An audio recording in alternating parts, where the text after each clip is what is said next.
जय श्री कृष्ण। नमस्कार दोस्तों, स्वागत है आप सभी का हमारे YouTube चैनल पर।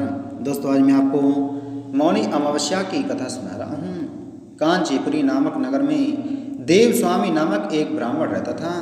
उसकी पत्नी का नाम धनवती और पुत्री का नाम गुणवती था। उसके 7 पुत्र थे।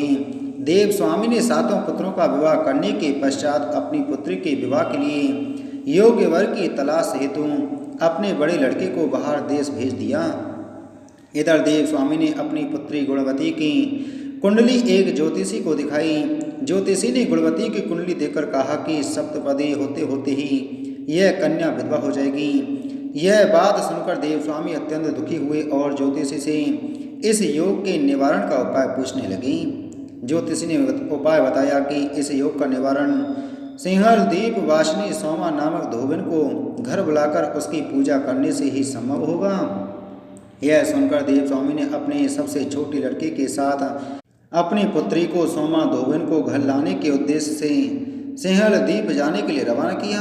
वे दोनों समुद्र के तट पर पहुंचकर समुद्र पार करने का उपाय सोचने लगे, लेकिन उन्हें कोई उपाय नहीं सूझ रहा था। थक हार कर दोनों भाई बहन भूखे प्यासे एक बट वृक्ष की छाया में उदास होकर बैठ गए।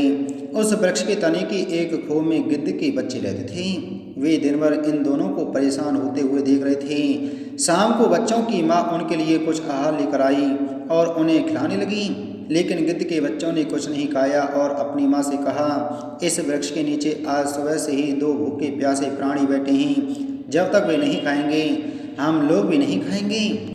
बच्चों की बात सुनकर उनकी माँ गिद्धनी को दया आ गई। उन्होंने दोनों प्राणियों को देखा और उनके पास जाकर कहा, आपकी इच्छा मैंने जान ली है। आप लोग भोजन करें। कल प्रातः होते मैं आप लोगों को समुद्र पार सोमा के घर पहुंचा दूंगी। गिद्धनी की बात सुनकर उन दोनों भाई बहन की चिंता कम हुई। दोनों को अत्यंत प्रसन्नता हुई। उन्होंने गिद्धनी को प्रणाम कर भोजन किया।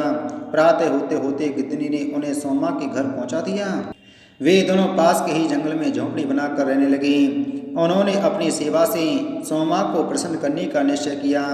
वे प्रतिदिन सुबह अंधेरे में उठकर सोमा का घर झाड़कर लीप पोत कर दिया करते थे।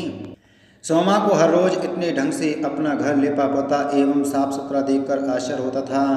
एक दिन उसने अपनी बहुओं से इस बारे में पूछा तो उसकी बहू ने बताया कि हम लोगों के अलावा और कौन यह काम करने हमारे घर में आएगा।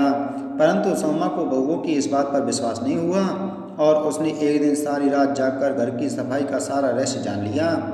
यह जानकर उसे बड़ा दुख हुआ कि उसके घर की सफाई एक ब्राह्मण कन्या और उसका भाई करता है। उनसे इस तरह सेवा करने का कारण पूछने पर भाई ने सोमा को सारी बात बताई, जिसे सुनकर सोमा ने कहा, आज से तुम लोग यह काम करना छोड़ दो।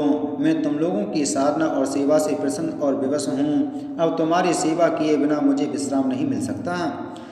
सोमा उनके आग्रह पर दोनों के साथ घर जाने को तैयार हो गई। प्रस्थान करते समय उसने अपनी बहुओं से कहा कि यदि मेरी अनुपस्थिति में किसी की मृत्यु हो जाए तो उसके शरीर को नष्ट न करना। क्षणभर बाद दोनों अतिथियों के साथ वह कांचीपुरी पहुंच गई। दूसरे दिन गुणवती का विवाह संपन्न हुआ और सप्तपदी होते होते उसके पति की मृत्यु हो गई। सोमा ने अपने संचित पुण्य का फल गुणवती को दान कर उसके पति को जीवित कर दिया और उन्हें आशीर्वाद देकर वह सिंहलदीप के लिए रवाना हो गई। संचित पुण्य क्षीण होने से सोमा के पुत्र दामाद और पति की घर में मृत्यु हो गई। यह जानकर नया पुण्य संचित करने के उद्देश्य से वह रास्ते में एक जगह रुकी। नदी के तीर पर स्थित एक पीपल के वृक्ष की छाया में भगवान विष्णु का पूजन और पीपल के वृक्ष की 108 परिक्रमाएं की। इतना करना था कि सोमा के पुत्र दामाद और पति जीवित हो गए और उसका घर धन धान्य से भर गया। इस प्रकार निष्काम भाव से सेवा करने का उत्तम फल सोमा को प्राप्त हुआ। अतः उस सभी को इस कथा से शिक्षा लेनी चाहिए और यही इस व्रत का लक्ष्य भी है। बोलो विष्णु भगवान की जय।